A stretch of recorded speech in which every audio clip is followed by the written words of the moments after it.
Hello guys ඔයාලා හැමෝම සාදරයෙන් පිළිගන්නවා අදත් මගේ YouTube channel එකට. ඉතින් අද අපි බලන්න යන්නේ Battle Through the Heaven කතාංගේ අපිට ගොඩක් ගැහැණු චරිත මුණ ගැහෙන.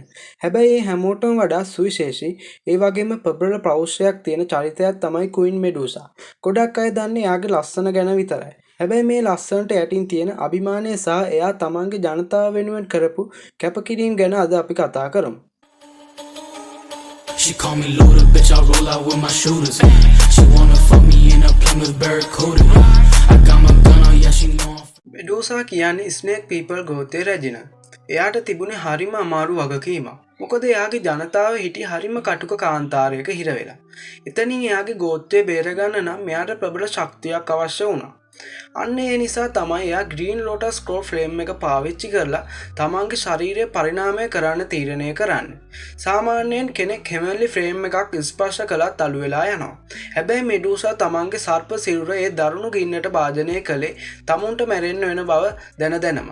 ඒ අසීමිත වේදනාව දරාගෙන එයා අවසානයේ 7 කෝට් හෙවන්ලි ප්‍රේතන් කෙනෙක් පුරාණ සර්ප විශේෂයක් බවට පත් වුණා. පරිණාමයෙන් පස්සේ ඇයට තමන්ගේ මතකය සහ ශක්තිය තාවකාලිකවම අහිමි වෙනවා. අන්න ඒ වෙලාවේ තමයි සියෝයන් ඇව ආරක්ෂා කරන්නේ. මුල් කාලේ මෙඩූසාට උවමනා වුණේ සියෝයන්ව මරලා දාන්න. මොකද එයා හිතුවේ සියෝයන් ඇව ප්‍රයෝජනෙට ගන්නවා කියලා. හැබැයි කාලයත් එක්කම විශේෂයෙන් මේ දෙන්න අතර ඇති වුණු අහම්බෙන් සිද්ධ වුණු සිදුවීම් එක්ක චායිලින්ගේ ගැන් ගැනීමත් වගේ දේවල් එක්ක මෙඩූසාගේ හිතේ සියෝයන් ගැන තිබුණු වෛරය ආදරයකට පෙරුණා. එතෙක් කල තනියම සටන් කරපු රැජිනකට තමන්ව ආරක්ෂා කරන්න කෙනෙක් ඉන්නවා කියන හැඟීම දැනෙන්න ගත්තේ එතනදී.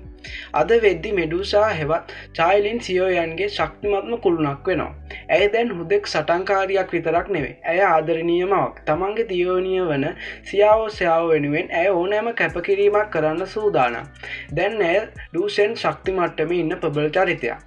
තේජස අතින් ගත්තොත් කොයිතරම් මුදු වුණත් සතුරෙක් ඉස්සරහට આવොත් පරණ ගතියම ඒ රැජිනගේ දකින්න පුළුවන්. ඇය සර්පගෝත්‍රයේ රැජිනගේ සිට මුළු මහද්වීපෙම ගරු කරන ක්වීන් චායිලින් දක්වා ආපු ගමන ඇත්තටම ආදර්ශමයි.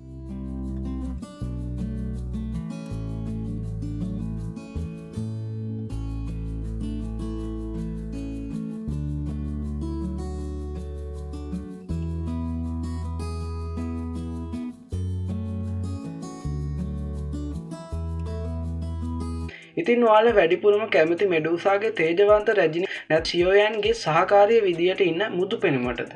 පහලින් කමෙන්ට් එකක් දාන්න. මේ වගේ Battle Through the Heaven චරිත ගැන දැනගන්න අපිව subscribe කරන්න.